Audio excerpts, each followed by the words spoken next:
Welcome to the Pillar Podcast, a ministry of Pillar Seminary for contextual leadership. Our goal is to equip listeners to become better readers of Scripture and more skillful leaders in their local churches and ministries. If you would like to learn more about Pillar Seminary and sign up to receive exclusive content from Pillar's faculty, please visit pillarseminary.org. Hey, everybody. Welcome back to the Pillar Podcast. We are delighted you've chosen to spend your time with us, tuning in to what we're doing today. With me, I have, as per usual, Andrew Kress, and now out from behind the computer onto the screen with a real microphone is Daniel Cabral as well. He used to be the producer. Now he's also that and asking some questions.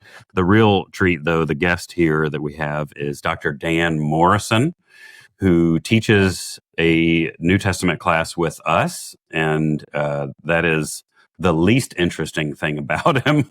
So we thought it would be, I'm really excited by that, but getting to know Dan has been a real treat for me. And so Dan, this is going to be a weird inception thing. We've got three Daniels on this call here, but whoa! I think that I'll call you Cabral, and I won't refer to myself by my first name, and so I'll just call you Dan, and it won't confuse me. So I have really enjoyed getting to know you, Dan, and I think everybody else in the Pillar orbit should have the opportunity to get to know you.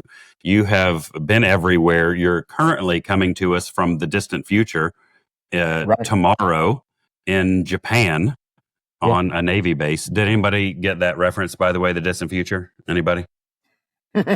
No. Flight of the Conchords? Anybody? No? That's Dude, what are you talking about? Okay, now that's a folk parody duo from New Zealand that has a song, and then one of the lines is "The Distant Future." So it's tomorrow for them too. So yeah. There you go. So Dan, welcome. Thanks for being here. I will start asking questions in a minute, but just tell us before we really get going where you are in the world and what you're doing right now. So. Thanks so much for having me. Right now, I am living in the wonderful island of Okinawa. So I'm in the Western Pacific, nice little island chain. I mean, it's a tiny little spot here, but, part of Japan. And I am serving as a Navy chaplain who is serving currently with Marines. Oh, wait. Oh, Navy chaplain, but you in particular are serving with Marines? Yeah, so let me clear up the confusion. Navy chaplains actually serve the Navy, the Marine Corps, and the Coast Guard. Okay. And so there are no right Marine chaplains. There's no Coast Guard chaplains. I got you. Also, your assignment happens to be with Marines right now, or it just kind of vacillates all the time? Marines right now, and I'm here until the end of this tour, and then we'll see where they send me after that. Man. That is something. Okay, so you came to us by way of, golly, I can't even remember. I think you were just recommended, and I might have done today's version of cold calling and just reached out on Facebook. Is that how this all started? Wait, didn't Andrew recommend me? Maybe. No. I don't remember. I think it might have been Scott. I'm not sure. Maybe. Somehow your name came to my desk as I was looking to scale back from teaching and reached out to you. And I think it's a Facebook connection of all things. Yeah. Facebook message. I remember the Facebook message. Yeah. And I did a little stalking on Facebook and listened to you doing some sermons or something. So really enjoyed what I saw from afar. So yeah, you are teaching our Canon 5 class. Right. Acts and epistles and Revelations. I just wanted to see if I could get Revelations. Your eye twitch with Revelations. That's how we do it at Pillar. Yeah. So you're teaching that class. So you started in Alabama. Give us a little bit of your story. I, as I've said, just find you endlessly fascinating. Let's let others in on this too. So take us from Alabama. Okay. So I grew up in Alabama. Wonderful, wonderful place. Beautiful location. City of Birmingham, went to a college preparatory fine arts school with the math and science program. And me being the nerd that I am, I was at the Alabama School of Fine Arts in the math and science program. And, was like, where am I going to go to school? Went to the University of Alabama, started out in computer science. Oh, man, wait, I forgot. Alabama? Roll Tide. Sorry. War Eagle. War That's, Eagle. I married into it. So, I'm like, that's blasphemy. That's all I can say. well, But for my wife, War Eagle, she's an Auburn alum. So that's but awesome. no, great rivalry there for those who don't know. Alabama, Auburn, big thing. So just go Google it. A little So- backstory. There's a beef Yeah. there. So basically, though, started in computer science with a minor in computer-based research. I was in the computer-based honors program, which was the first undergraduate research program actually in the country. Started 1 year before MIT's did.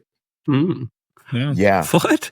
Oh, Decided after spending a year in computer science, I was like, I think I want to change my major to math. So I became a math major with a minor in computer-based research and loved it. Well, then I thought, I'm going to do some ministry, got involved in college ministry, did an internship down in Louisiana, was invited to stay on staff there for an additional year. And the entire time. hold up. Yeah, go did you ahead. grow up in the church? What? No. Oh, yeah. How long Oh. had you been deciding you were? Was ministry so- an option? So give us a little bit of that too. So I grew up, like literally, I tell people I cut my teeth on a church pew, literally. That's a strange image, but I guess if you're a baby, that's fine. Just chomping on the pew a little bit. But I mean, like, so grew up in Alabama, was involved in Pentecostalism my entire like upbringing, but also, here's the twist, went to a Roman Catholic school for 10 years. Okay. So people are like, where did you come from? I'm like, I don't know, take a third generation Pentecostal, send them to Roman Catholic school. And as I tell them now, out pops an Anglican. What can I tell you? There you go. Holy cow. That is something. Secret sauce, yeah. Okay. An Anglican. Back to college. Sorry. No, it's all good. Yep. So what I ended up doing was, went to college. I'm like, okay, I'm not going to be one of these statistics I hear about where people go off to college and they leave the faith. And so I went and I got involved in campus ministry. I found a church, ended up going to Tuscaloosa First Assembly of God. Like, so I'm like, all right, I'm deeply ingrained now. And I'm like, okay, where do I go from here? So I end up getting involved in the, in a campus ministry. I'm down in Louisiana for a couple of years. And part of my goal was just to, get some experience. I'm like, I'm going to be involved working with college students for quite some time. Well, that's true, but not the way I thought. Ended up getting questions from a lot of college students about the Bible and about faith. And I mean, it ran the gamut. And so I thought to myself, I need to go to seminary because there's just a lot going on here. And I'm like, I can't answer all these questions. I don't even know where to start answering all these questions. So I run away. I go to Springfield, Missouri to the Assemblies of God Seminary. I thought, why not? This is where I'm serving. Sounds like a great place to go. Ended up in that whole process, focusing my entire MD on preaching. So by the time I finished, I took 6 preaching classes, a ton of theology classes, and was like, all right, well, I'm this weird person. All I can say is, it's a weird framework for me. I turn around when I was taking a lot of New Testament classes, my personal devotional life was steeped in the Old Testament. Then if I was taking a lot of Old Testament classes, it was steeped in the New Testament for my devotional life. And I'm taking this class. It were 2 classes back to back, preaching from apocalyptic and prophetic texts. Great class. Awesome. And then I'm taking New Testament theology.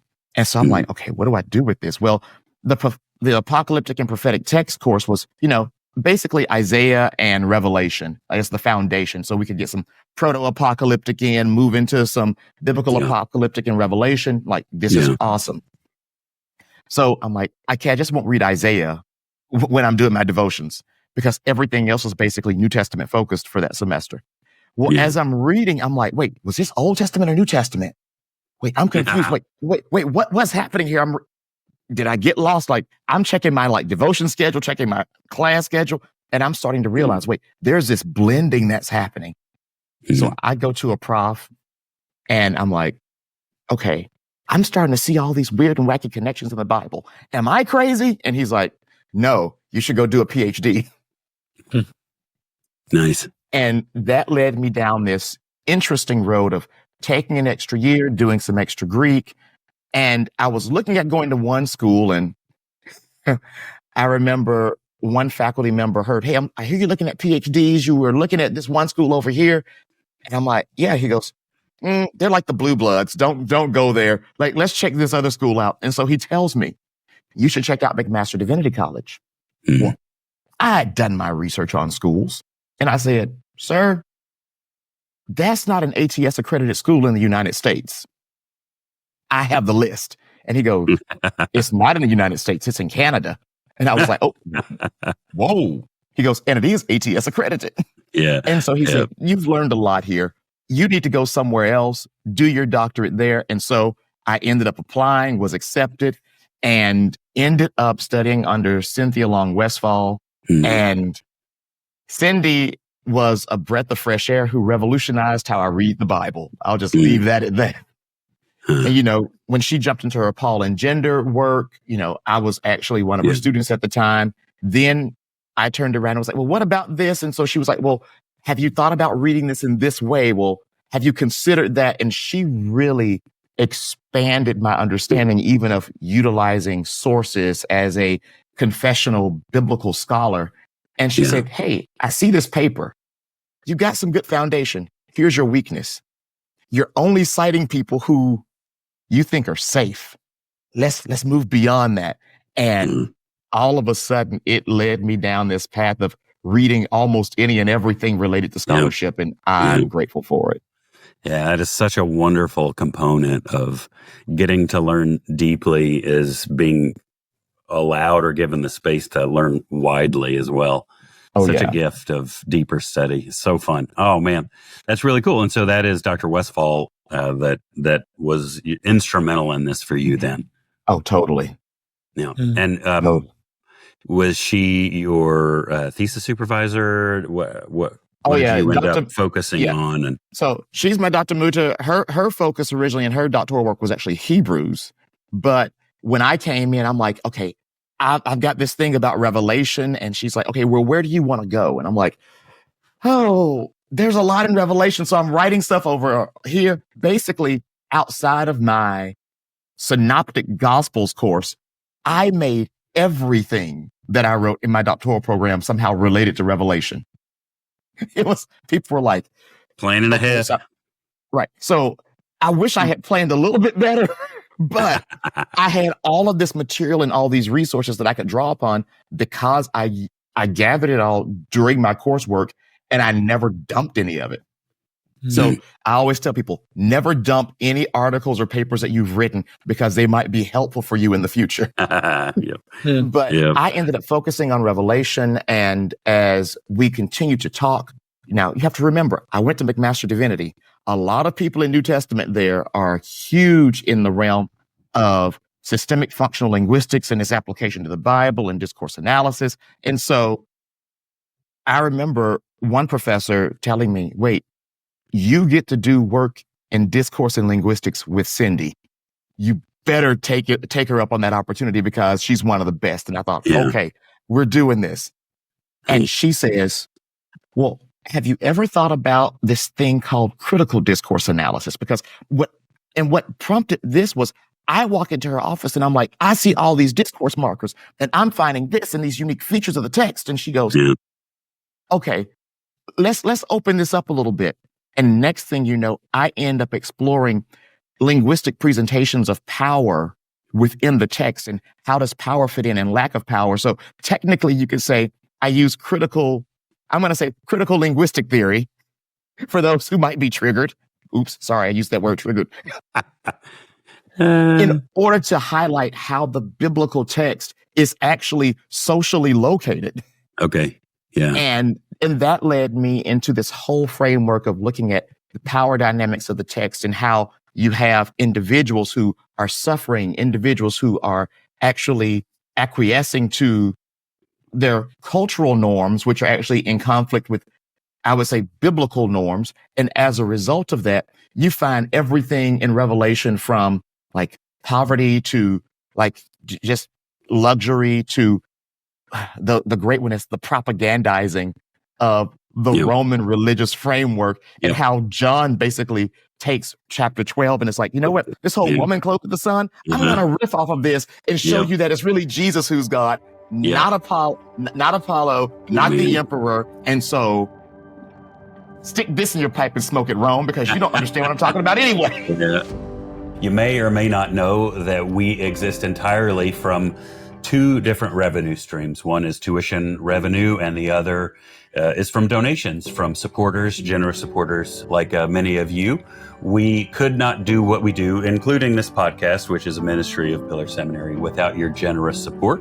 We would ask you to prayerfully consider, if you haven't already, joining us, partnering with us, and supporting the work and the ministry that we do here in all of its forms at Pillar Seminary. You can find out more, and you can go online to give at pillarseminary.org/give. Yeah, it is pretty incredible. And that does launch into the beasts.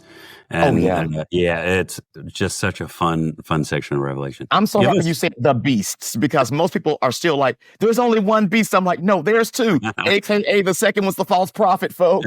Yep. So give us, so that is maybe one example. Just, can we zoom? I want to get back to how in the world you are now an Anglican priest as opposed to Assemblies of God. But before we do, since we're talking about Revelation, give us just maybe a few key texts that unpack a little bit of what you were just talking about there. Ooh, okay. So I would say one of the key things, and I always love this one, the messages to the seven churches. That was like one of my main focuses.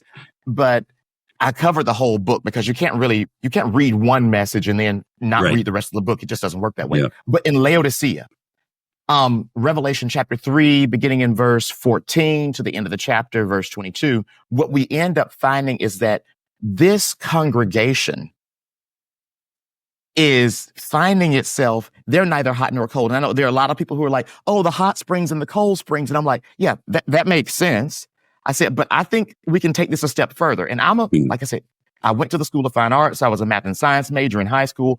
I am still a deep science nerd. And so my thing became, well, that which is hot, what makes something hot or cold? I said, well, it's a relative term. Like, we can measure heat. We can't measure the absence of heat, but still something being hot or cold is relative.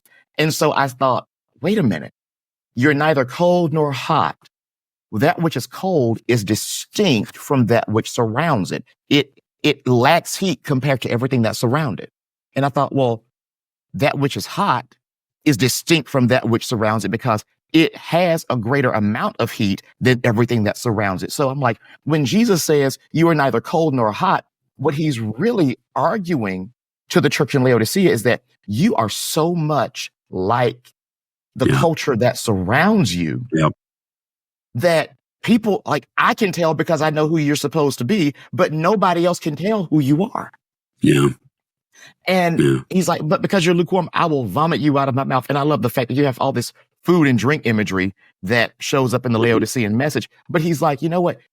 You have this, what we call a lexical chain in discourse analysis. He's like, you're rich, you've prospered, you have need of nothing. These are the things that you're saying about yourself. And so all of a sudden you have this language of economics that comes in. And, people always say in Revelation, there's, all this Old Testament stuff, and there are all these allusions to the Old Testament, but, John doesn't cite anything. And there's this great passage that just finds itself in this message. And he says, you know what? Those whom I love, I reprove and discipline. So be zealous and repent. And a lot of people like, see, this language shows up in Hebrews. And I'm like, it does show up in Hebrews. That's very good. But what's in Hebrews has nothing to do with what's going on in Laodicea. So how do you fit these two together? And all of a sudden you remember this passage shows up in Proverbs 3, where God is telling people to honor the Lord with their wealth. And all of a sudden it's like, wait a minute, the Laodiceans are not honoring the Lord with their wealth. And as a result of that, he's confronting them because of it. But he tells them all the issues that they're having, that they're wretched and pitiable, that they're poor, blind, and naked. And God, in his grace being demonstrated here, gives them the solutions. It's like, you know what? I counsel you, more economic language, to buy from me gold that you might be rich. That you might buy salve to anoint your eyes because you're blind, and that you might buy garments to like clothe yourself so that your nakedness may not be seen. In other words, she's like, here's your problem. I'll give you your solution. The issue is though, Laodiceans, you can't buy this stuff with the money that you have. And so basically John utilizes and draws upon the language of economics to highlight repentance among a church that has been economically charged and therefore basically willing to gain the world and lose their soul. That's too convicting. Maybe we should talk about something else now. That is so fascinating. Andrew, you're saying something. The title, so for those that are interested to kind of like flesh this out, the title of your dissertation was Apocalypse's Protest Reading Revelation from Places of Poverty, Privilege, Power, and Persecution. All of the P's and persecution. Of course, you studied preaching. Come on, he's a pastor. Exactly. Of course, you studied preaching. Got the P's in there. But I'm hearing like, okay, as it normally happens when you do biblical studies, right? You go like, okay, I'm gonna turn the color up, or I'm gonna see this thing in like fuller color.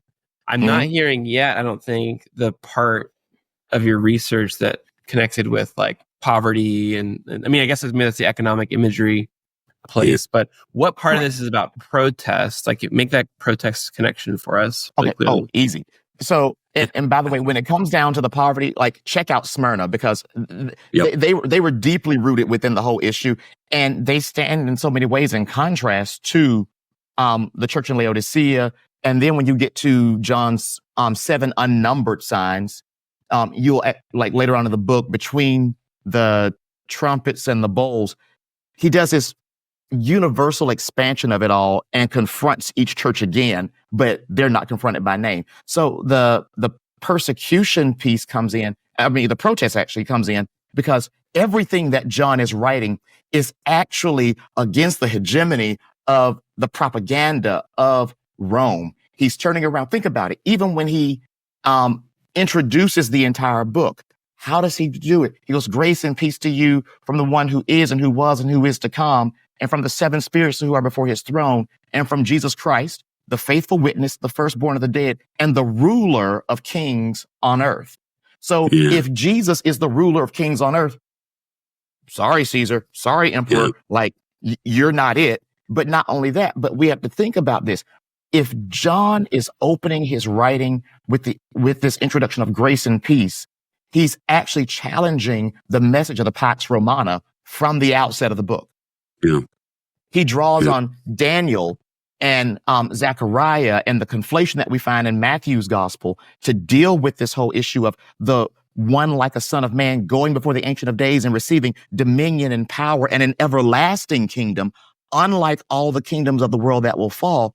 And for John's audiences who would have been steeped in this, they would have easily recognized, wait a minute, this is the Ancient of Days. Wait, there's a promise that the one like a son of man will actually have dominion forever and ever, which means that this oppressive kingdom under which we are living right now will fall and God will make all things right.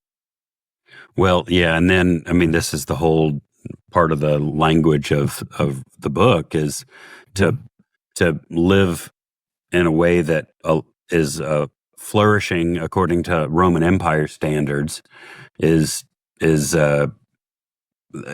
a trade-off, right? There's one path to flourishing, to peace, compromise, and then there's the Lamb, and whose mark will you bear? Right. I think the worst chapter division in Revelation is when you have between chapter 13 and 14. I'm like, there should not be a chapter division here, people. Yes. Keep reading. There are 2 marks. One, the 144,000 have in chapter 14. There is a name, by the way, and it stands in contrast with the name of the beast at the end of chapter 13. Mm-hmm. But the idea of choice and confrontation of the churches. Now, here's the key thing. Revelation, with all the stuff that you hear people talking about, the end of the world, and this is what's going to happen, and all this stuff. I mean, I'm like, people, what did you all do? You all took like the Bible, combined it with sci-fi. And I actually heard a scholar one day at a conference say, I think that the best movie that discusses Revelation in any fashion is actually Arnold Schwarzenegger's End of Days. And I went, when you think about it, and they said, I think it's more biblically accurate than most Christian films that are out there. But that's an aside. Oh my goodness. That's a sick burn. Yeah. Yeah. But what you find is you have these two cities at the end, and you have to make a choice. Yep. And here's what people say, and this is a unique take I think that I take with Revelation, and Barbara Rossing, sort of her work on the choice between two cities, really highlighted this for me. You have, four visions. The last two visions, you have the vision of the harlot and the vision of the bride.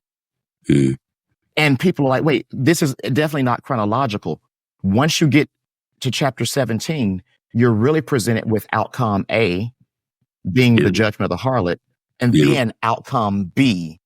And you see this time and time again. You find wisdom and folly in the book of Proverbs. You find Sarah and Hagar in Paul's writings in Galatians. So all of a sudden you see this, you have to choose which woman you're going to be associated with. And John challenges the churches. Notice, he challenges the churches.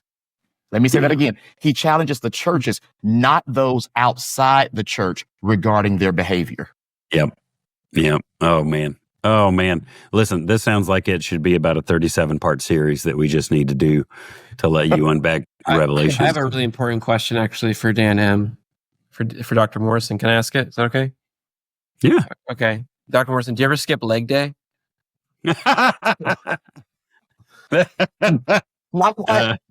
No. He does not. Yeah. He does not. I do not skip leg For those day. of you who don't know, he's a pretty avid, weight. I don't know. You work weights, right? Yeah. You lift. Yeah. Oh, yeah. Yeah. So never skip lift leg them day. is the verb that goes with weights, not is work that what weights. it is? You work them. Yeah. You don't just look at them. You just Yeah.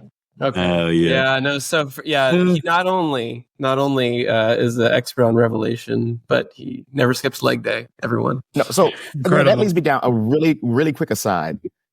There was one day I was teaching a course, and I'm lecturing, and I'm standing in front of the class, and I see all these guys in the class, and I'm like, they're talking. Like they're chatting on their computers. I'm like, they're talking about something. And so I look up and I call one of them out, and I say, what are you all talking about? And he goes, nothing, nothing. And I said, what is this? And I just said, you come see me after class. And everybody's like, oh. And I said, look, I was a student once. I know what this is like. You guys were chatting about something. What was it? And he stops and he says, we were trying to guess how much you squat. And I'm like, that shall never be known. Listen, since we're on the subject, I feel like I need to interject. We have a board member, Neil Stanley, his wife, Farah.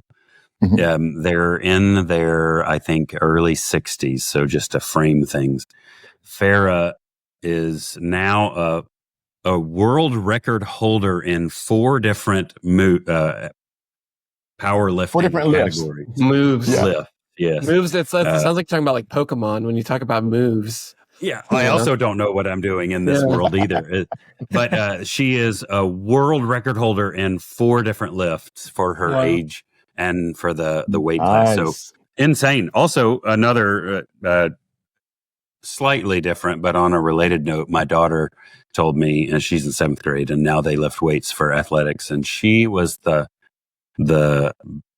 heaviest bench press. She got the most weight in the bench press. So and I don't know what was the number. Do you know what the number was? 115 pounds. Okay. Nice. So it's pretty adorable. That's probably around what Dr. Morrison's at, right? 115. Oh, yeah. Yeah. Bro, do you even lift? You and E add another 200 to that. Add another 200 to that number. Well, I can walk a mile in probably 15 minutes. So, there's that you get fitness the hip category. You get the hips going. A little bit of that. He's a competitive power walker. Yes, he is. So listen, no, I'm the least competitive power walker, but that's a whole other conversation. I can tell you about my 2 weeks of cross country in high school. It did not last long. Dan, we probably need to wrap this up. Okay. Let's have you back on. Let's finish this story. I want to hear about how you became an Anglican priest, but I also think we should, you were telling me, I just saw you, for the benefit of everybody else watching and listening, just saw you in San Antonio for our annual academic conferences, and you presented a few papers in the vein of the things that we were talking about. And I think that would be a real fun excuse to have you back on, is just to dig a little deeper into those and get a little more of your bio, your backstory. This has been really, really fun, really fascinating. We are delighted to have you here. Hopefully our students weren't the ones talking about powerlifting. Hopefully they were paying attention and I hope they were. Your class. I hope they were. yeah. Taking notes. So, yeah. Right. So anyway, thanks for your time. Thanks for waking up early all the way across the world. Oh, yeah. Thanks for doing all that you do for our country and as well for the soldiers and for Pillar. That's right. I think that's ticking a lot of boxes there, Dan, with the difference you're making. I want to help Dan Morrison out. They're not soldiers that you're serving. They are Marines and sailors. Yeah. Soldiers are Army specifically. Guys, all right, look.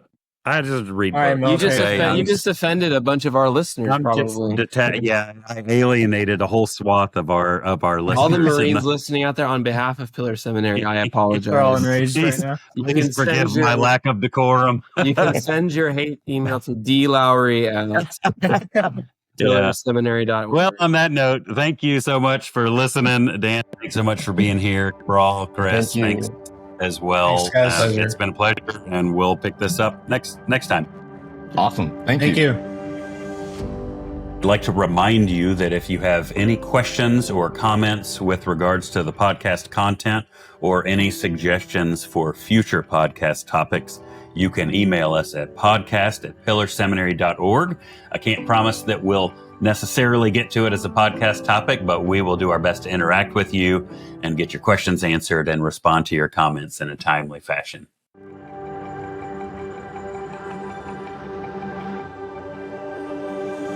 Thanks for listening to the Pillar Podcast, a ministry of Pillar Seminary for contextual leadership. Please visit us on the web at pillarseminary.org to find out more about our academic degree programs and non-credit learning opportunities. Don't forget to like, share, and subscribe on Facebook, Instagram, Twitter, YouTube, LinkedIn, and podcasting platforms. Thanks again for listening.